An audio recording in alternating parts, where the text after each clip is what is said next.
las veces que intentaste y tratas de olvidar las lágrimas que lloraste. Solo tienes pena y tristeza, el futuro incierto espera. Puedes tener paz en la tormenta. Hola, muy buenos días, mis queridos redescuchas. Bienvenidos a este su programa Paz en medio de la tormenta. Les habla su servidor, amigo y hermano en Cristo, Adrián Valdés Vega, con un tema que estoy seguro será de muchísima bendición para muchos de ustedes. Es el tema titulado ¿Cómo sanar las heridas de un corazón ofendido? Esta es la parte número 2. ¿Cómo sanar las heridas de un corazón ofendido? Y este tema estoy seguro que le va a dejar una enseñanza preciosa que usted debe de aplicar en su vida para verdaderamente caminar íntegramente con nuestro Señor Jesucristo. Y vamos a ver lo que nos dice la palabra de Dios en el Evangelio de Mateo, capítulo 11, versículo 1 al 6. Nos dice algo bien interesante que debemos de poner muchísima atención. Dice: cuando Jesús terminó de dar instrucciones a sus 12 discípulos, se fue de ahí a enseñar y a predicar en las ciudades de ellos. Versículo 2. Y al oír Juan en la cárcel los hechos de Cristo, le envió 2 de sus discípulos para preguntarle: ¿eres tú el que había de venir o esperaremos a otro? Respondiendo Jesús dijo: id y haced saber a Juan las cosas que oís y ves. Los ciegos ven, los cojos andan, los leprosos son limpiados, los sordos oyen, los muertos son resucitados, y a los pobres es anunciado el Evangelio. Pobres de espíritu. Jesús no le mandó a Juan un sermón bíblico de todos los versos bíblicos de que Jesús es el Mesías, sino que le contestó de tal manera que Juan sabía que esas eran las señales que seguirían al Mesías. Jesús nunca le mandó decir a Juan que en Isaías capítulo 7 versículo 14 dice que nacerá de una virgen. No fue así, sino que simplemente le mandó decir: dile a Juan, en pocas palabras, que no se ofenda conmigo. Dile que no se enoje conmigo. Juan estaba en la cárcel cocinándose en su propio jugo porque decía: oye, todo lo que hice por Jesús y me deja aquí abandonado en la cárcel. Cualquiera se ofendería por una situación de esas. Usted, vamos a poner el ejemplo, si usted se pusiera en el lugar de Juan el Bautista estando en esa cárcel, ¿qué pensaría si Jesucristo lo ignora? Si Jesucristo no va a rescatarle. Usted podrá hacer cadenas de oración, ayunos y todo, y sin embargo Jesucristo dice no. ¿Por qué cree usted?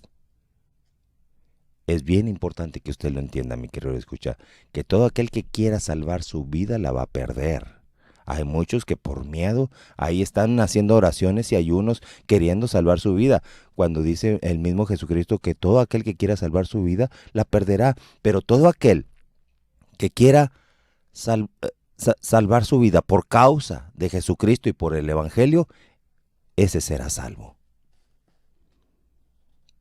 Es bien importante que usted entienda y empiece a pensar a la manera de Dios y no a la manera humana.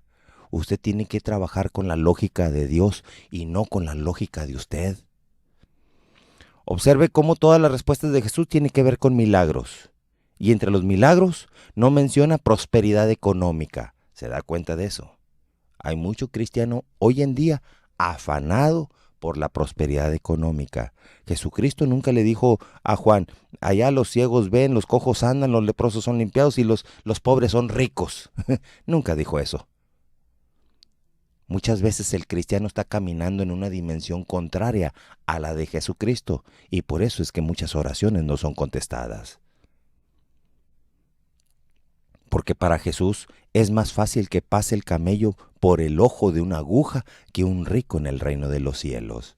Y cuando Jesucristo dijo esto al rico, ¿qué fue lo que pasó con el rico? Se ofendió el rico, por lo que Jesús le dijo: Estas palabras le dijo Jesús al rico. Y cuando Jesús le dice al rico, ve y vende todo lo que tienes y entonces sígueme, el rico, ¿qué fue lo que pasó con él? ¿A poco se llenó de gozo? Ah, sí, gloria a Dios, voy a vender todo y voy a seguirte, Señor Jesús. No, no fue así. Y estoy seguro que muy pocos cristianos harían lo mismo. Nadie obedecería esta instrucción de Jesucristo. Es muy raro que yo quisiera conocer a alguien que sí lo pudiera hacer. De vender todo lo que tiene y dárselo a los pobres y seguir íntegramente a Jesús. El rico se llenó de tristeza porque estaba ofendido. Así como estoy seguro que en este momento algunos de ustedes ya pueden estar ofendidos por esta palabra que no es mía, sino es del mismo Jesucristo que lo dice en el Evangelio. Y este rico ofendido con Jesús decidió que no seguir a Jesucristo. Porque Jesucristo pretendía que ese hombre rico fuera bienaventurado en el cielo y no en la tierra. Muchos tienen la idea contraria de que tienen que ser bienaventurados aquí en la tierra. Prosperados aquí en la tierra, es allá al momento de entrar en el cielo. Jesucristo lo que quería es que ese rico fuera bienaventurado en el cielo. Como muchos cristianos lo desean, que ser prosperados aquí en la tierra. Como si esta tierra fuera el reino de Dios. Muchos cristianos oran y ayunan por riquezas aquí en la tierra y no por riquezas en el cielo. Muchos prefieren hacer tesoros en la tierra y asegurar a sus generaciones que hacer tesoros en el cielo. Dígame si no. Dígame si no le dan muchos de ustedes las obras a lo que corresponde a Dios. Dígame si no. Muchos prefieren asegurar los suyos y luego después lo que corresponde al reino de Dios. Una que otra persona de allá de vez en cuando que dice, esto es para que el evangelio continúe. Gloria a Dios por las palabras del evangelio, de la palabra de Dios. Así que pues adelante, que siga por la radio. Hay muy poquitas personas. Yo conozco 2, 3, si acaso, entre un montón de cristianos que Dios me ha permitido conocer. Y estas generaciones, al tenerlo todo, no necesitan de Dios. Cuando un padre de familia bendice a sus hijos primero que al reino de Dios, ¿sabe una cosa? ¿Qué es lo que sucede?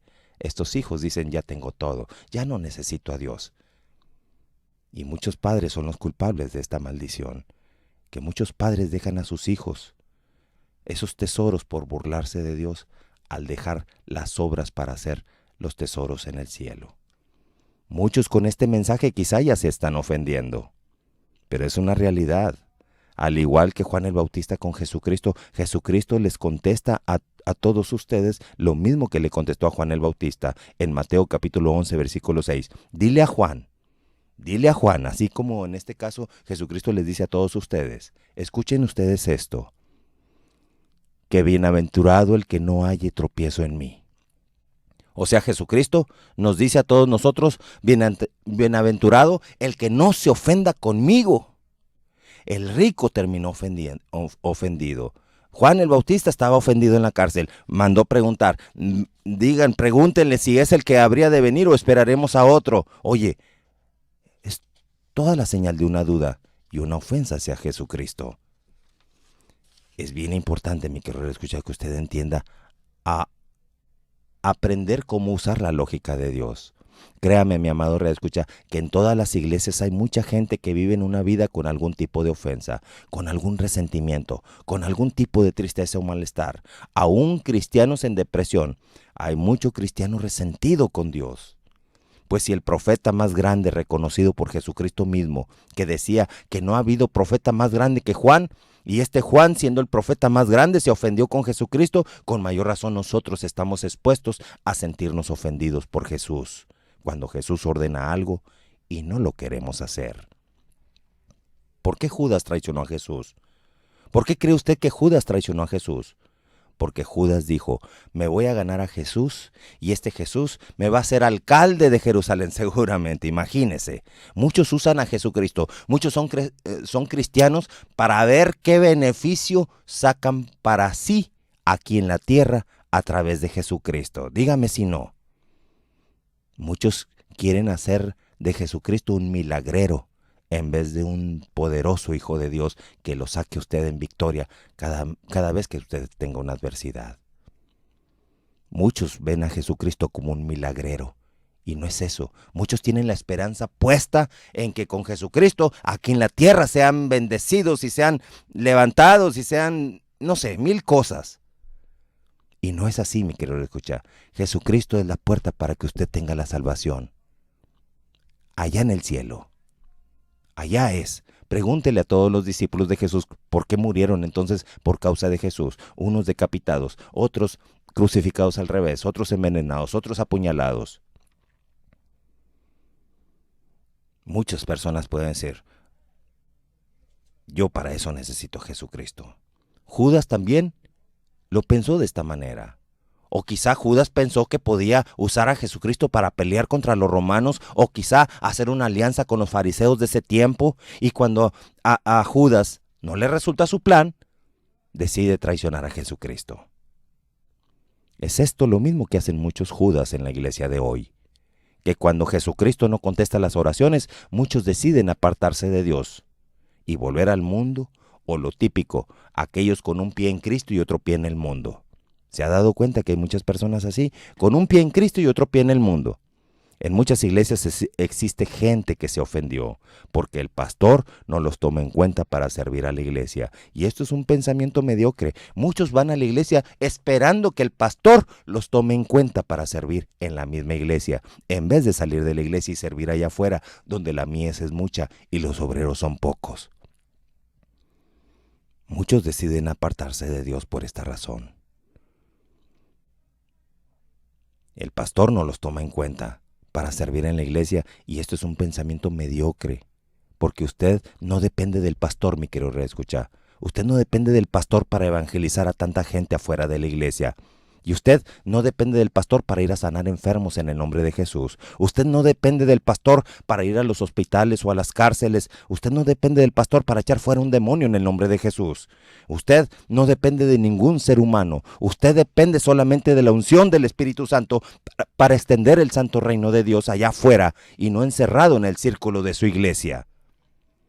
Hay mucha gente que tiene este pensamiento mediocre de que solamente en la iglesia pueden servir. Porque así hay mucho cristiano comodino que quiere todo peladito y en la boca y no hace nada por evangelizar allá afuera de sus iglesias. Y no le extrañe que con este comentario resulte un pastor o un cristiano ya ofendido por estas palabras. Es muy típico este tipo de situaciones.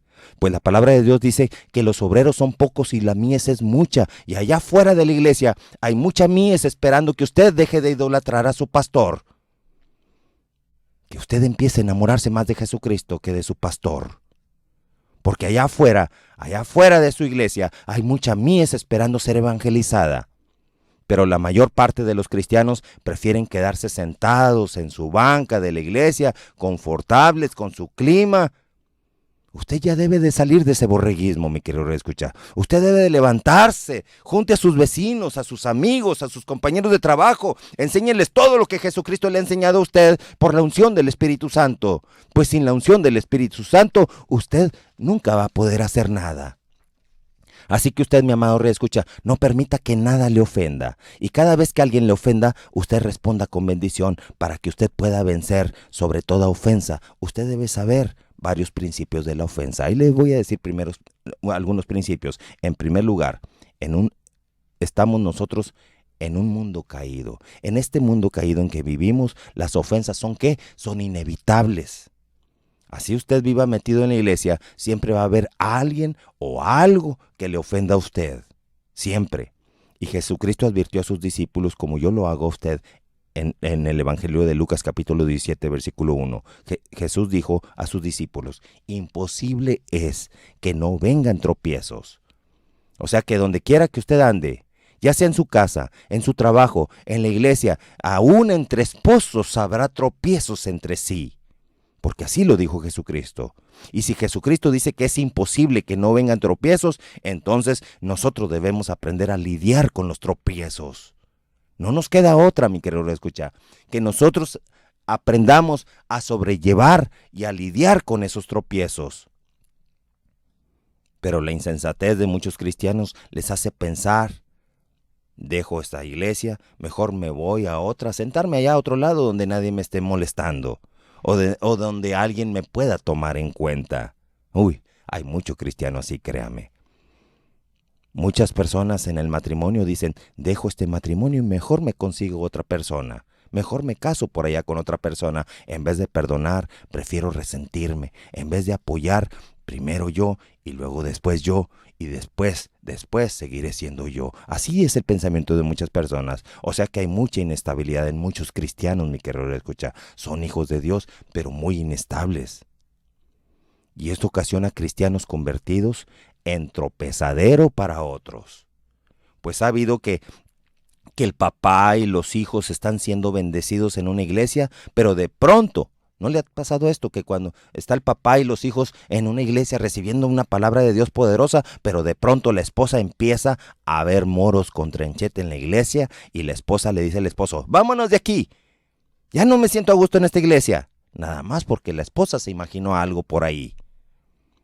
Y así muchas personas han perdido la bendición y la edificación donde se congregan por culpa de uno de los cónyuges inmaduros que no supo lidiar con una ofensa o se imaginó cosas que no eran. O quizá cosas reales que no tuvo la madurez para poderlas enfrentar y sobrellevar. Y esto perjudica a la familia.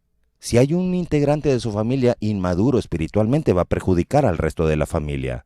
Así hay mucha gente que se la pasa huyendo de las iglesias, huyendo porque se han sentido ofendidos. Mucha gente se la pasan huyendo de las ofensas porque no les gusta ser ofendidos. Y Jesucristo dijo eso: es imposible. Jesucristo dijo eso: es imposible que no vengan tropiezos, mas ay de aquel por quien viene el tropiezo. Y si el mismo Jesucristo dice: ay de aquel por quien viene el tropiezo, es para que usted aprenda a descansar en Cristo, dejando toda ofensa en las manos de Jesucristo, para que usted no pierda su bendición con Cristo, para que usted nada le robe la paz, para que usted continúe venciendo en el poderoso nombre de Jesucristo y no se quede estancado espiritualmente, solamente porque alguien le ofendió y usted cayó en la trampa del diablo.